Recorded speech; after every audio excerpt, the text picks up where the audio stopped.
seems to have been a theme this month that those that have been speaking, the 6 speakers, because we had 2 on the first week, have felt desired and led to share and interweave their testimony. And I'm no exception, but to rule out people saying I'm copying everybody else. This was prepared back in June. The slides you were going to see were sent in July. And then we had to reschedule because I was down to be the first speaker. So the God, I believe, has had a theme running through that people have shared their life, hoping that you will be encouraged, because when you think about it, we do life, similar lifestyle, life together. Ecclesiastes chapter 3, verse 1, and we'll start the slide. The title is The Seasons of Life, a Personal Journey. Ecclesiastes chapter 3, verse 1 says, for everything there is a season, a time for every activity under heaven. There's a time to be born, it goes on to say, a time to die, a time to sow, a time to harvest, a time to cry, a time to laugh. And this morning, some of us could be in the crying season, some may be in the laughing season, some may be in the sowing season, and if, like us on our allotment, we are in the harvest season. We are in different seasons of our life. But as I look back over my life, there are seasons that I can reflect on, and I can say, yes, God was in that. Even if I was feeling low, looking back, I can say, God was in that. If I was in a season of real full of joy and enthusiasm, I can look back and say, yeah, God was in that. Even though at the time we may not, and it may be even now, we may not know why we are in this season.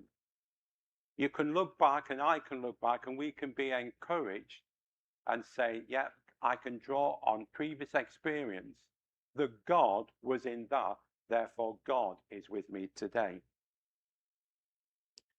Whatever season we are in, the hand of God is at work. He was the same yesterday, today, tomorrow, and the day after tomorrow, etc., etc. I grew up in a very, I will say, church-going family. I've got a younger brother, mum and dad. And I would guarantee, I was born on a Friday, and I would guarantee that the following week, on the Sunday, I would be in church with my parents. I'd always attended church.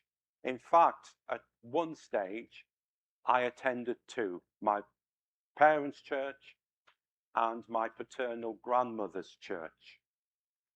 And after a series of events, I stopped attending my parents' church, but they were quite happy because I was going to my grandmother's church.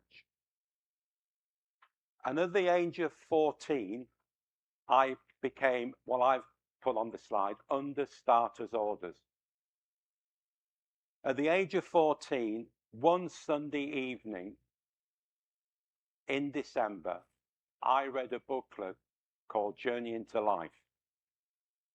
And through that book, I became a Christian, and I became under somebody else's orders.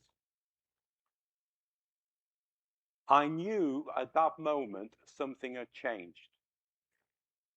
I didn't just believe in God, I knew God. I didn't just believe in this person that one day I would go to hell. I can remember asking my mum, when I die, this is before I became a Christian, can I take my teddy bear, which is still on the sideboard in our bedroom, can I take my teddy bear to heaven? There was an assumption at that young age that when I died, I would go to heaven. But I now knew at the age of 14 that one day I would go to heaven. That was a certainty. I knew something had changed. And I want to encourage you this morning, we all have a plan and a purpose in God. God has a plan for each one of us. God has a purpose. And very early on, as I think I've said before, at that young age, God gave me two promises. One, I would have a wife. Now, at 14 years old, I wasn't looking for a wife.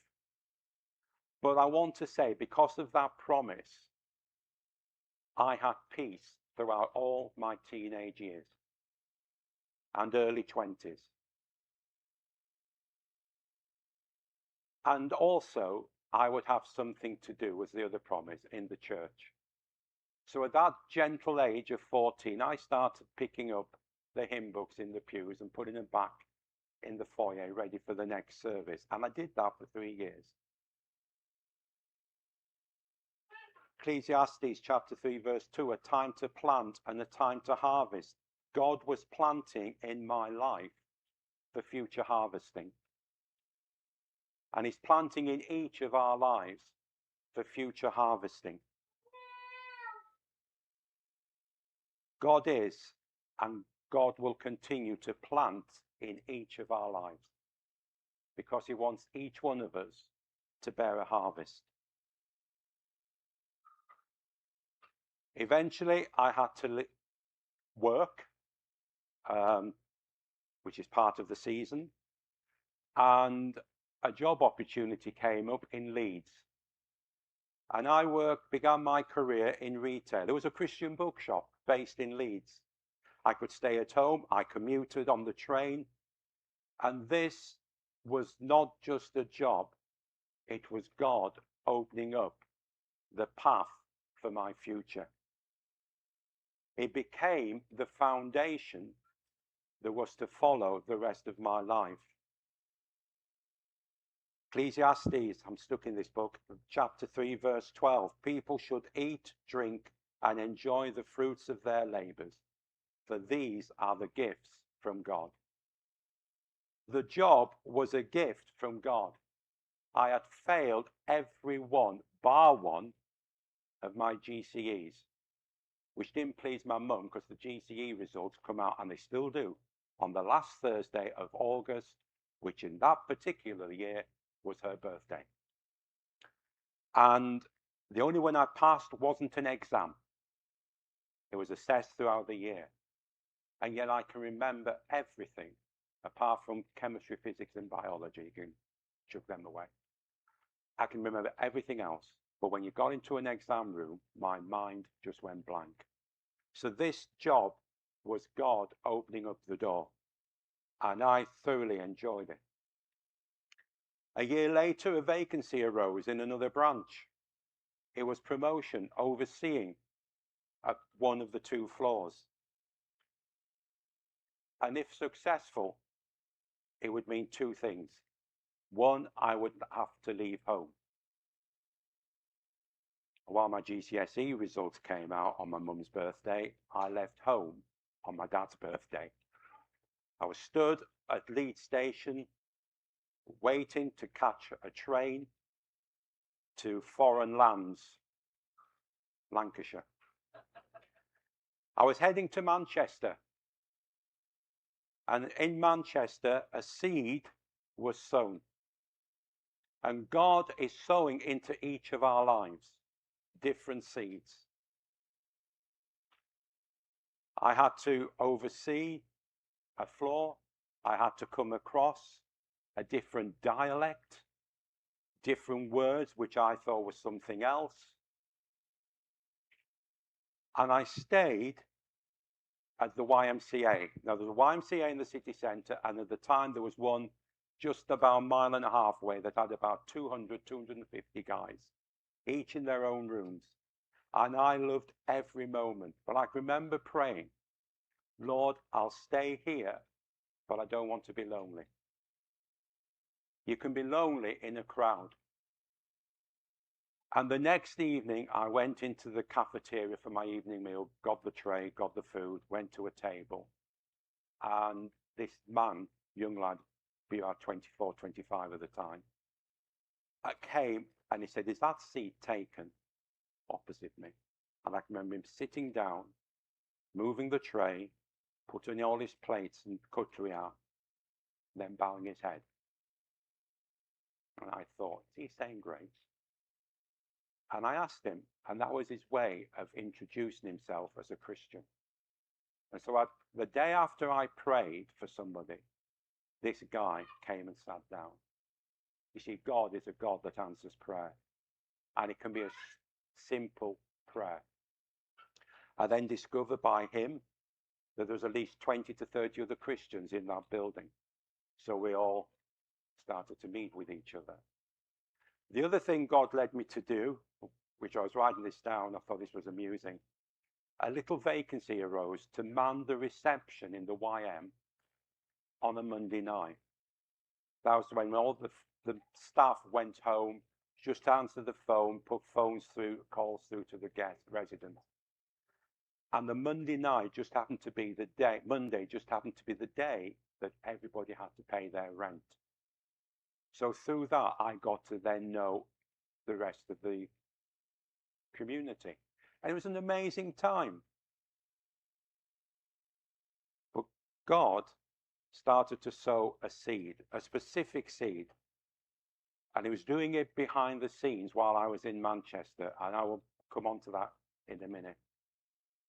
The seed was sown, it was being tended by God, and harvest time was about to come. Whilst in Manchester, I was asked if I would move to Cheltenham. I'm getting around here, to become assistant manager. It's only a small shop, but I thought, yeah, okay, I'll do it. They were 2.5 years of two of the best years of my teenage, early 20s life. Went to a great church, got involved. They had a great youth group. But looking back, this was a season of preparation, of being prepared, and the molding of my life. And one day, I was sitting in an armchair in the house I was staying in. I moved into a house literally identical to the one we're in now, built roughly the same year. I remember sitting in the armchair, and I was house sharing with the guy that owned the house with his fiancée. They were about to get married in the church we attended. And I thought, it's about time you thought of moving out, because they want to get ready for when they move in. And I was really challenged, because God was saying to me, not only are you moving out, you're going to move on. You're going to move out of Cheltenham. And that came as a shock.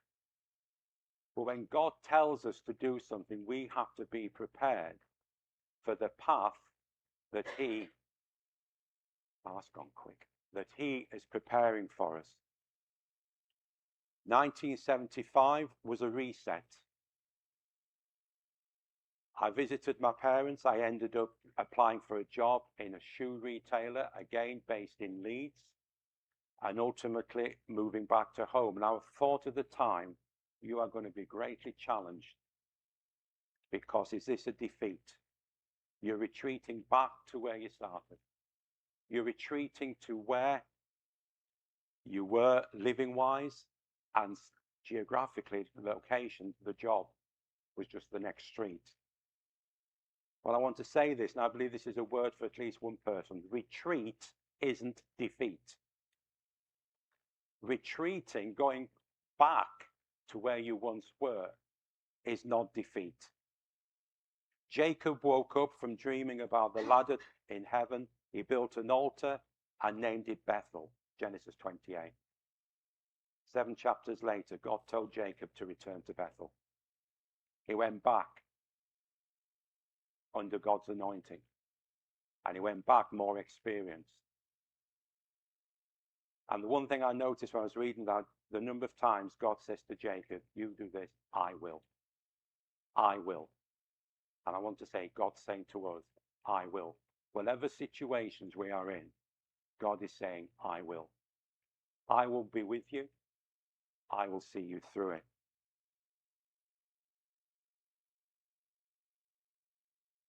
A key decision. In the next slide, I am really skipping through now. After a year as trainee manager in this shop, I was asked to consider manager, and I was given 2 posts to choose from. One was Yeovil. I never heard of Yeovil. There was no sat-navs to look at, etc. And I went home, told my parents, I'll come to the place in a minute, told my parents we don't want to go to Yeovil or here. Yeovil's got a flat above the shop for the manager, and we looked at the map, and that's where we were. And we flicked a page, and we flicked another page, and we flicked another page. Well, there's Yeovil. The irony is my brother lives not too far from Yeovil now. And the other place was Darlington. And a key decision. I knew somebody in Darlington. She grew up round the corner from where I grew up, went to the same primary school, senior school. She went to the girls, I went to the boys. I thought, I prayed and I felt led to go to Darlington. Because I want, for me, the priority is to go to somewhere where I know somebody and I can sort out the accommodation. Went to the church on the Sunday, and our eyes met, the congregation in a room roughly this size and this number. And everybody thought that Lynn and I were an item because first time I'd been in the building and we clicked. Thought I'd come up to visit her. Just because we knew each other for about 10 or 11 years. Both Christians. And then I looked across, and then the seed sown in Manchester bore fruit in Darlington because I saw Sheila. And God said to me, there is your wife. And we didn't know this for a couple of years later. God had said to the minister's wife, there's Tim's husband, there's Sheila's husband.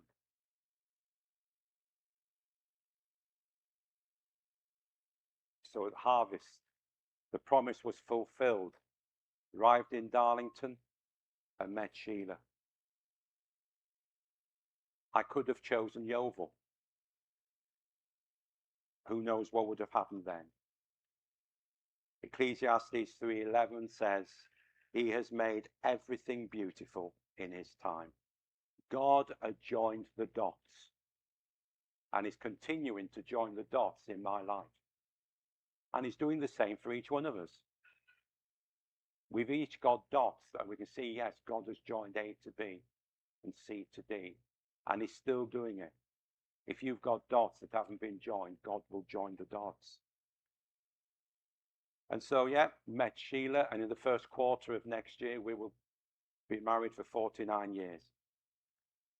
We've been blessed.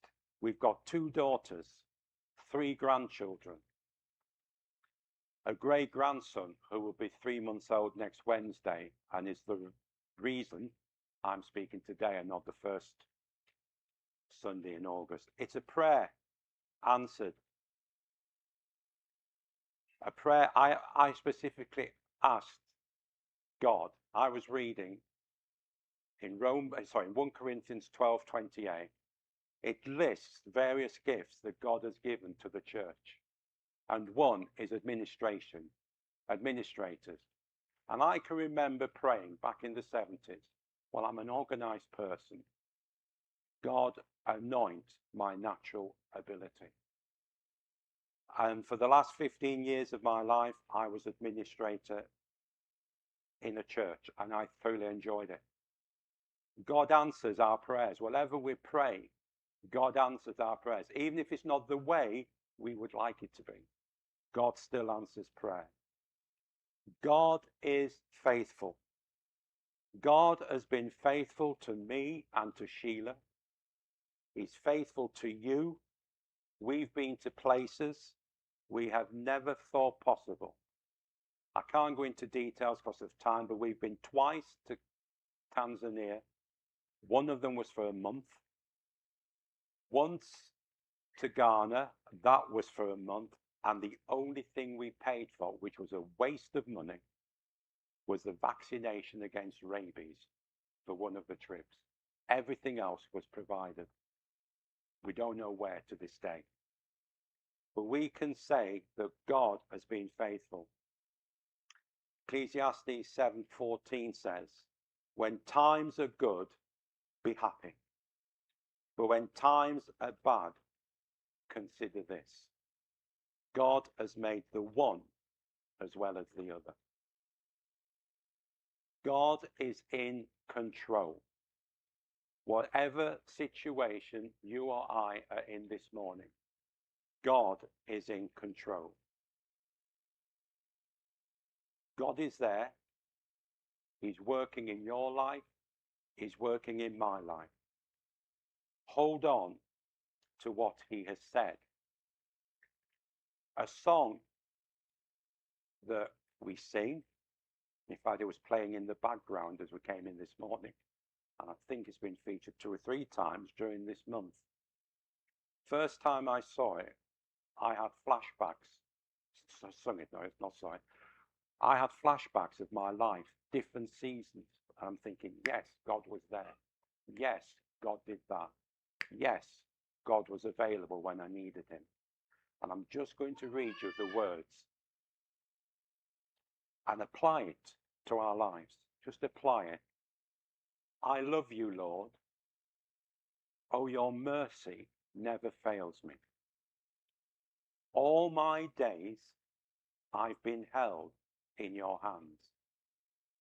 From the moment that I wake up until I lay my head, I will sing of the goodness of God. I love your voice. You have led me through fire. In darkest nights, you are close like no other. I've known you as a father. I've known you as a friend. I have lived in the goodness of God. All my life, you have been faithful. All my life, you have been so, so good. With every breath that I am able, I will sing of the goodness of God. Your goodness is running after. It's running after me. It's personal. It doesn't matter how many people in this room, it's running after me. Your goodness is running after, it's running after me. With my life laid down, I'm surrendered now. I give you everything. Your goodness is running after, it's running after me. Amen.